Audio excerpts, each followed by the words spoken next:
नमस्कार दोस्तों, स्वागत है आप सभी का प्री मार्केट सेशंस में जहां पे आज हम बात करेंगे 9 अप्रैल के लिए कि 9 अप्रैल मतलब 8th अप्रैल की क्लोजिंग क्या रही है in on the basis of that 9th अप्रैल को क्या मार्केट में अपॉर्चुनिटीज बन सकती हैं, कहां पे क्या की इंडिकेटर्स लेवल्स हैं और अगर मैं बात करूं कि कौन से ऐसे की फैक्टर्स हैं जिनका इम्पैक्ट आज मार्केट में देखने को मिलेगा। So we will discuss in details about these all points in this session. तो अगर हम कल की क्लोजिंग मतलब 8 अप्रैल की क्लोजिंग के बेसिस पे बात करें तो निफ्टी 23,997 जो कि आपके सामने डेटा पूरा है कि कितने पॉइंट्स प्लस कितने पॉइंट माइनस, मैं यहाँ पे आप टाइम वेस्ट आपका नहीं करूंगा। तो एक आप देखेंगे कि सिंगल मतलब लास्ट 11 मंथ में अगर सिंगल डे में इतना गेन आया है कि 3.5% 4% के नियर अराउंड निफ्टी ने गेन किया है, तो 11 मंथ में ये हुआ है। बैंक निफ्टी की अगर बात करें तो आप ये देखेंगे यहाँ पे कि काफी अच्छा नियर अराउंड 5.5% के आसपास का गेन किया था। और वहीं पे अगर हम सेंसेक्स की बात करें तो आफ्टर मार्च 2020 ये पहला गेन था जब 4% के अप्रोक्सीमेटली सेंसेक्स ने गेन किया है अपसाइड के लिए, आपके सामने डेटा है। अगर हम मतलब एफ आई डी आई की बात करें तो 8,692 करोड़ के आसपास मार्केट से नेट विड्रॉवल रहा है उनका। और डीआईस की बात करें अगर तो इन्होंने मार्केट में वही मतलब इंजेक्ट किया था पैसा, ये चीजें थी यहाँ पे। इंडिया बिक्स के लेवल्स आपके सामने हैं। ADR ratio sorry advance decline ratio है, एडीआर नहीं। एडवांस डिक्लाइन रेशियो जो है यहाँ पे कि मतलब 26 है, 2960 कंपनीज एडवांस में इतनी डिक्लाइन में। निफ्टी मिड कैप का ये है यहाँ पे, ठीक है।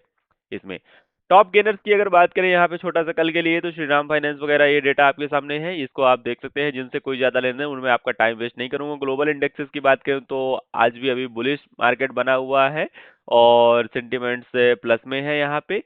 जियोपॉलिटिकल फैक्टर्स जो मोस्ट इंपॉर्टेंट की इम्पैक्ट ड्राइवर्स हैं आज के लिए मार्केट में, तो वही चीजें चल रही हैं कि आपका यूएस ईरान सीज फायर जो कि 2 दिनों के लिए हुआ है, डिक्लेयर्ड 7 अप्रैल को, जो एक बुलिश सेंटीमेंट्स मार्केट में बना हुआ है। US trade policy and tariffs, तो अब अभी ट्रंप ने एक अनाउंसमेंट निकाला था कि जिन जिन मतलब क्या बोलते हैं कंट्रीज ने ईरान को वेपन्स वगैरह हथियार वगैरह युद्ध के टाइम पे ये सपोर्ट किया है, उन कंट्रीज पे वो 50% समथिंग का टैरिफ इम्पोज करने जा रहे हैं, ये सिचुएशन है। और अभी जो अपने इंडिया के ऊपर भी वही कहानी है कि नियर अराउंड जैसे आप ये देख रहे हैं कि Trump has impose tariffs of up to 50% on Indian goods.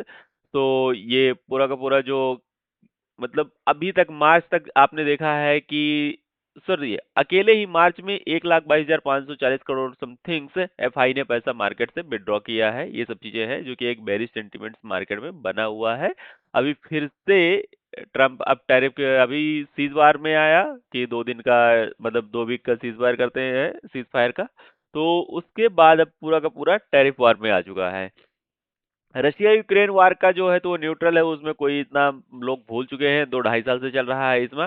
इसमें चाइना इकोनॉमी डेटा की बात करें तो यहाँ पे काफी अच्छा आफ्टर सीज फायर जो है तो ये CSI 300 सर्ज नियर अराउंड 4% के अप्रोक्सीमेटली, ये सब चीजें तो मिक्स सेंटिमेंट्स बने हुए हैं। यूएस फेडरल रिजर्व जो है तो यहाँ पे आप कुछ डेटा देखेंगे कि tariffs and energy supply shocks prevent rate cuts, मतलब रेट कट होने की भी कोई पॉसिबिलिटी नहीं है। नियर अराउंड 10 ईयर का बॉन्ड यील्ड आप देखने जाएंगे तो 4.36% है। और no Fed meeting this week, मतलब इस वीक में कोई भी फेड की मीटिंग्स वगैरह नहीं है, ये भी एक न्यूट्रल सेंटीमेंट्स बना हुआ है। आरबीआई मॉनेटरी पॉलिसी ये हमने कल ही डिस्कस कर लिया था कि अनचेंज्ड है उसमें, और ग्रोथ रेट वगैरह क्या उन्होंने प्रोजेक्ट किया है, बट इससे भी आपका डायरेक्टली बेनिफिट जीरो होने वाला है, ये चीज मैं आपको बताता हूँ।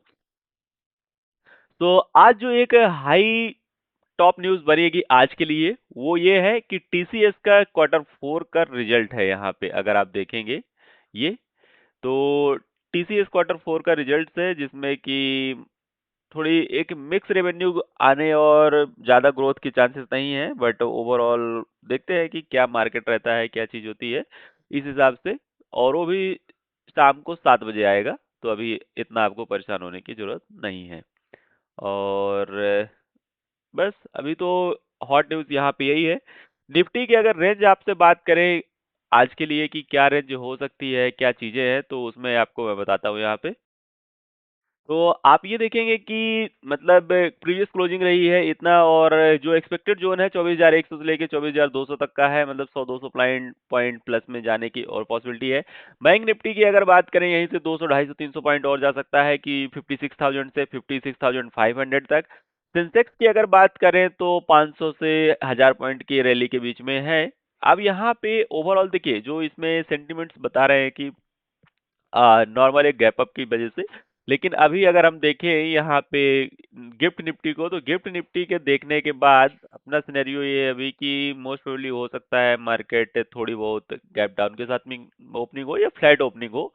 यही सिनेरियो निकल के आ रहे हैं ओवरऑल अभी। तो ज़्यादा यहाँ पे कुछ चेंजेस उसमें नहीं है, और ये परसेंटेज वाइज प्रोबेबिलिटी है कि कितना परसेंट किस साइड में मार्केट ओपन हो सकता है।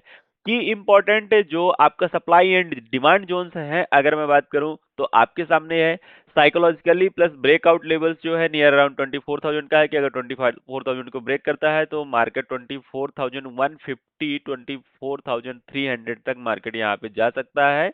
एक अच्छा रेजिस्टेंस जो बना हुआ है तो ये 24,500 के आसपास है, और लास्ट रेजिस्टेंस जो बना हुआ है तो 24,800 के आसपास निफ्टी का है। वहीं पे अगर डिमांड के लेवल की बात करें तो बाय ऑन डिप्स की स्ट्रेटजी प्लान करके आप देखेंगे कि 23,500 के आसपास आप देख सकते हैं, और उसके बाद फर्दर सपोर्ट्स आपके सामने यहाँ पे लिखे हुए हैं। सेम बैंक निफ्टी में अगर बात करें तो 56,300 का जो एक इमीडिएट रेजिस्टेंस लेवल बना हुआ है, मार्केट यहाँ से रिवर्स थोड़ी ले सकता है, और वो भी जस्ट अगर बात करें कि एक छोटा सा मतलब रेजिस्टेंस होगा, ऐसा नहीं कि पूरा मार्केट ही डाउन ट्रेंड में चेंज हो गया, बट ओवरऑल सेंटिमेंट्स अभी मिक्स ही बने हुए हैं, ये आपको समझने की जरूरत है।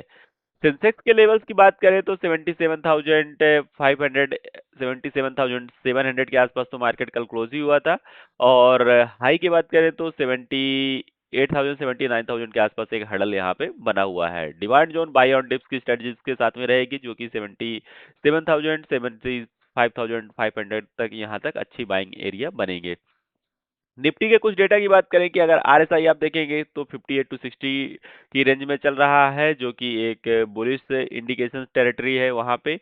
और स्ट्रक्चर जो है आप देखेंगे कि हायर लोज के बने हुए हैं यहाँ पे, और जो ये मूविंग एवरेजेस के लेवल्स हैं आपके सामने है यहाँ पे कि किसके ऊपर है, क्या कहानी है, ये चीजें यहाँ पे।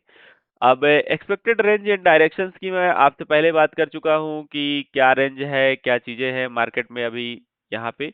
तो ये देख सकते हैं मूव, और जो वोलेटिलिटी है इंडेक्स मतलब इंडिया विक्स वगैरह, तो 19 टू 25 के आसपास है यहाँ पे। ठीक है, तो वो आप देख सकते हैं यहाँ पे कि आपको वो लेवल्स देखने को मिलेंगे। तो यहाँ पे आप ये रेंजेस वगैरह देख सकते हैं, और जैसा कि मैंने बताया आपको कि टीसीएस का रिजल्ट आज रात में आएगा शाम को 7 बजे, तो मतलब उसमें चीजें थोड़ी बहुत देखने को मिल सकती हैं। ये आपका रहेगा बाय एंड डिप्स की स्ट्रेटजी के साथ में, जो मैंने आपको प्रॉपर डिस्कस किया, ये सारे लेवल्स हैं निफ्टी के, बैंक निफ्टी के यहाँ पे।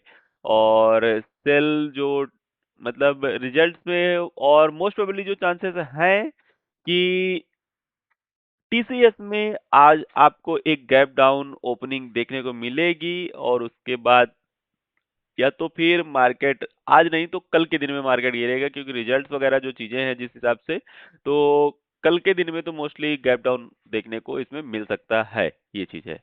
और आपका जो ऑप्शन स्ट्रेटजीज की अगर बात करें यहाँ पे, तो आप ये देखेंगे कि एक option strategy bull call spread, ये रिकमेंडेशंस है किस हिसाब से आप बना सकते हैं। मतलब कि आपको कॉल बाय करना है 24,000 का अप्रैल मंथ की एक्सपायरी का, और आपको सेल करना है कॉल को 24,300 का, क्योंकि एक जो हडल लेवल है रेजिस्टेंस की, मतलब इसके ऊपर हम मार्केट एक्सपेक्ट नहीं कर रहे हैं। तो वहां पे हमें जो है कि एक आउट ऑफ द मनी का, सिंपल सा बात करें कि आउट ऑफ द मनी का आपको एक कॉल सेल करना है सेम एक्सपायरी का, चाहे और वीकली आप प्लान करें या मंथली एक्सपायरी, और आपको एक इन द मनी या एट द मनी का कॉल ऑप्शन बाय करना है। तो बुल कॉल स्प्रेड में ये चीजें हैं यहाँ पे। और अल्टरनेट सिनेरियोस यहाँ पे ये है कि 24,500 का अगर मार्केट ब्रेक करता है 24,300 का, तो उसको आप कर सकते हैं। ये सेक्टर्स वाइज अगर हम परफॉर्मेंस की बात करें कि कौन से सेक्टर्स में कहाँ पे क्या मूव हो सकते हैं, तो ये सारे सेक्टर्स के यहाँ पे आपको लिखे हैं, उनके जो स्टॉक्स लिखे हुए हैं, तो आपके सामने स्टॉक्स की लिस्ट भी लिखी हुई है कि कौन से पर्टिकुलर स्टॉक्स में आपको नजर रखना है, क्या चीजें हैं। और मैं ज़्यादा एक एक इस सेक्टर्स को नहीं बोलता फ्रेंड्स, आप इसको वीडियो को पॉज करके आप देख सकते हैं, सो दैट कि आपका वीडियो का टाइम लेंथ बना रहे, ये टाइम ज़्यादा आपका नहीं बढ़े यहाँ पे, ये रहेगा। और इंडिगो वगैरह की अगर बात करें तो पहले सबसे पहले तो ये प्राइजेस में थोड़ी यहाँ पे गड़बड़ी है, तो इन प्राइजेस पे रिलीव मत करिए, रिलाय। और जो आपका की इकोनॉमिक कैलेंडर है, की इवेंट कैलेंडर से तो आप ये देख सकते हैं पूरे, आज हमारा ये 9 अप्रैल है जहाँ पे टीसीएस का वो है इवेंट, मतलब कि क्वार्टर रिजल्ट्स वगैरह। बाकी तो आज सेंसेक्स की एक्सपायरी यहाँ पे आज आपके लिए रहेगी, ये चीज भी है। और बाकी ऐसा तो कोई पैरामीटर यहाँ पे है नहीं। 16 अप्रैल के दिन आपका विप्रो का रिजल्ट है और 21 अप्रैल के दिन आपका एचसीएल का, तो फिर आगे तो रिजल्ट कैलेंडर से ऐसा कोई चीजें है नहीं। यहाँ पे अगर आप देखेंगे कि जो मेन बेरिश फैक्टर्स हैं, तो ये बेरिश फैक्टर्स आपके सामने लिस्ट में पड़े हुए हैं। यहाँ पे बुलिश फैक्टर्स है कि क्या क्या चीजें मार्केट में आपको बुलिश बता रही हैं, और की वॉच फैक्टर्स, ये सारी चीजें मैंने आपसे आप डिस्कस कर ही लिया है। तो अब डायरेक्टली आते हैं टाइम वेस्ट ना करते हुए चार्ट पे अगर यहाँ पे देखें एक लेवल्स, तो पहले तो हम गिफ्ट निफ्टी को देख लेते हैं। गिफ्ट निफ्टी को अगर देखने आएंगे आप, तो इस प्रकार से अब देखिए यहाँ पे एक ट्रैप हो सकता है, क्योंकि आज की जो कैंडल्स है, अभी मैं आपको बताऊं, गिफ्ट निफ्टी की बात कर रहा हूं, तो ये देखिए कि कोई इसमें बुलिश सेंटीमेंट्स ज्यादा नहीं है। कल का काफी ज्यादा गैप अप होने के बाद मार्केट या तो आज पूरा फ्लैट रहने वाला है या साइडवेज के रेंज में घूमने वाला है, उसी प्रकार से ट्रैप की कंडीशंस बनी हुई है। बाकी कोई क्लियर इंडिकेशंस मार्केट में नहीं है अभी तक के लिए। तो अगर इन लेवल्स को ब्रेक करता है यहाँ पे, तो यहाँ पे एक डिमांड जोन भी खड़ा हुआ है, अगर यहाँ से सपोर्ट ले लिया, लेकिन ये छोटा सा डिमांड जोन है जो कि मोस्ट प्रोबेबली चांसेस बहुत कम है सपोर्ट लेने के। मार्केट एटलीस्ट इन लेवल्स को टेस्ट करना चाहिए, जो कि 23,600 23,500 के लेवल्स निकल के आ रहे हैं, तो एटलीस्ट यहाँ तक मार्केट को टेस्ट करना बनता है। और वही चीज हमारा निफ्टी में देखने को मिलेंगे, सेम लेवल। तो मार्केट में एक सतर्क रह के काम करिएगा, अननेसेसरी कहीं पे भी अपना प्रेडिक्शन मत लगाइएगा, जबरदस्ती साइकोलॉजिकली मार्केट में एंटर करने की कोशिश मत करिएगा। टेक्निकल लेवल्स ही फॉलो करिए कि कहाँ पे क्या लेवल्स बन रहे हैं, उन्हीं के साथ में हम अपना एक्शन प्लान करेंगे। कल जैसी गलती हमें नहीं दोहराना कि जो हमने कल किया था, कि साइकोलॉजिकली एक ट्रेड प्लान करने की कोशिश किया था, जिसमें कि हमारा एक ट्रेड प्लस में गया, एक ट्रेड लॉस में गया। दूसरा ट्रेड जो लॉस में गया था, वो जानबूझ के हमने बोला ना कि साइकोलॉजिकली उसमें लड़ रहे थे, इसलिए वो चीज हुआ है यहाँ पे। दूसरा हम यहाँ पे बैंक निफ्टी की बात करें, तो बैंक निफ्टी में भी वही सिचुएशंस बनी हुई है कि ट्रेंड तो अभी बुलिश ही है, बट ओवरऑल अगर इन लेवल्स को ब्रेक करता है ये, यहाँ पे स्पेशली अगर मैं बात करूँ कि 55,500 के लेवल ब्रेक करता है, तो एक नीचे डाउनफॉल देखने को मिलेगा आपको, जो कि 55,000 तक हो सकता है, मतलब 500-600 पॉइंट की डाउनफॉल देखने को मिल सकती है। अगर हम यहीं पे मिड कैप पे बात करें, तो मिड कैप में आगे हडल बने हुए हैं, 13,300 के आसपास में हडल आराम से बना हुआ है, 13,300 के आसपास में स्ट्रॉन्ग हडल्स हैं। तो इन हडल्स के बेसिस पे एक रिएक्शन देखने को मिल सकता है और मार्केट वापस से रिटेस्ट अपना दिखा सकता है। तो ये चीजें यहाँ पे 300-400 पॉइंट की डाउनफॉल इसमें भी बने हुए हैं। सेंसेक्स की अगर हम बात करते हैं यहाँ पे, तो सेंसेक्स में भी ये 1000 पॉइंट के आसपास में एक रेजिस्टेंस के लेवल्स बने हुए हैं। तो ये ओवरऑल हमारे हो गए। एफआईडीआई एक्टिविटी की अगर हम बात करें, तो एफआईडीआई एक्टिविटीज में आप ये देखेंगे कि कल के दिन में स्पेशली अगर बात करें, तो एफआईज ने मार्केट से पैसा निकाला है 2811 करोड़ रुपीस, और डीआईज की बात करें तो 4168 करोड़ रुपीस मार्केट में इंजेक्ट किया है इन्होंने। ओवरऑल समरी की अगर सेगमेंट वाइज बात करें, तो कैश मार्केट में आप देखेंगे तो इन्होंने कल जो पैसा विड्रॉ किया है, तो कैश मार्केट को वही क्या बोलते हैं 2800। और एफएनओ सेगमेंट्स की अगर बात करें, तो एफएनओ सेगमेंट्स में इन्होंने पैसा इंजेक्ट किया है। मतलब एक देखिए, कभी भी इतनी बड़ी रैली या चीजें जो आती हैं, तो आप ये ध्यान रखिएगा कि जब तक एफआई का पैसा नहीं आएगा मार्केट में, तब तक मार्केट में आपको मोमेंटम देखने को नहीं मिलेगा। और कल वही हुआ है कि 5,072 करोड़ रुपए समथिंग इन्होंने मार्केट में इन्वेस्टमेंट किया है एफएनओ सेगमेंट के अंदर। इसी वजह से मार्केट में आपने कल देखा है कि वन डायरेक्शनल मूव आपको देखने को मिला है। तो पिछले अगर मैं बात करूं कि एक महीने के अंदर अंदर, तो सबसे बड़ा एफआई इन्वेस्टमेंट आया है, और वही आपको रिजल्ट दिखाया है मार्केट में कि क्या चीजें हैं। तो ये रहा एफआईडीआई एक्टिविटीज का डेटा। अगर ग्लोबल सेंटीमेंट्स की बात करें, तो पूरा मिक्स बना हुआ है, आप देख सकते हैं। कुछ एशियन जो है, तो एशियन मार्केट तो डाउन है, और या ऑलमोस्ट फ्लैट बोल सकते हैं, ज्यादा डाउन भी नहीं है, फ्लैट के आसपास आप ये बोल सकते हैं। कुछ लेटेस्ट न्यूज़ की बात करें तो लेटेस्ट न्यूज़ में तो अभी कुछ ऐसा है नहीं, सबसे मेन इंपॉर्टेंट वही आज की टीसीएस का रिजल्ट है, बाकी तो ऐसी कोई चीज़ें नहीं है। कुछ इंपॉर्टेंट जो स्टॉक्स और भी हैं जैसे कि इन्फो एज, केसी इंटरनेशनल और लुपिन, इनको आप अपनी नज़र में रख सकते हैं। Thank you so much friends, मिलते हैं लाइव ट्रेडिंग में 9:30 के अप्रॉक्सिमेटली। जय हिंद।